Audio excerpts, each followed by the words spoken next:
In this case study, we will identify the most suitable location to build a new hospital in Denpasar City. Let's imagine three important factors to take into consideration.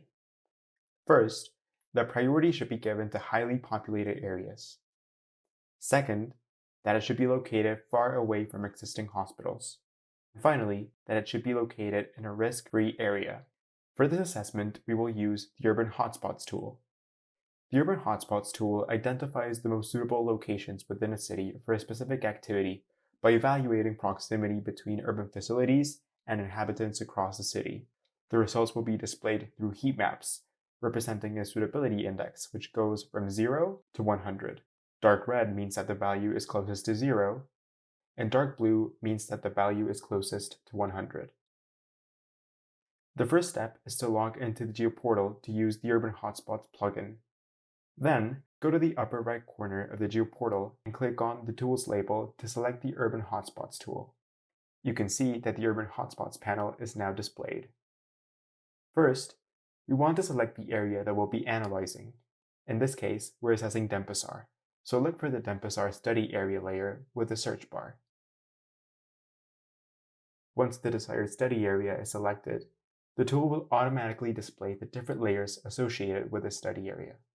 Now, select the health proximity layer, which represents hospitals. Since we know that the Indonesian national standard for hospital coverage ranges from 0 to 3,000 meters, let's reference our layer to these values. Change the normalization method to reference, set 0 as the lowest value, and 3,000 for the highest value. So because we're interested in the furthest places, keep the smaller better switch to false. Next, select the population layer as we want to include highly populated areas with no access to the recommended hospital coverage. In this case, the normalization method should be observed to consider real observed values, and the smaller better option in false.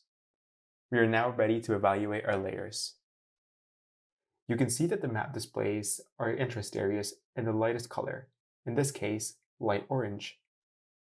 However, we're missing that we don't want the hospital to be built in risk areas. For this, we can use filters.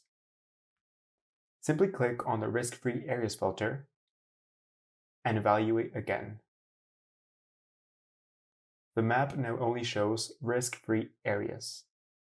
You can use the slider to filter our interest values in a range from approximately 25 to 100. This way, we will only see our light orange interest areas.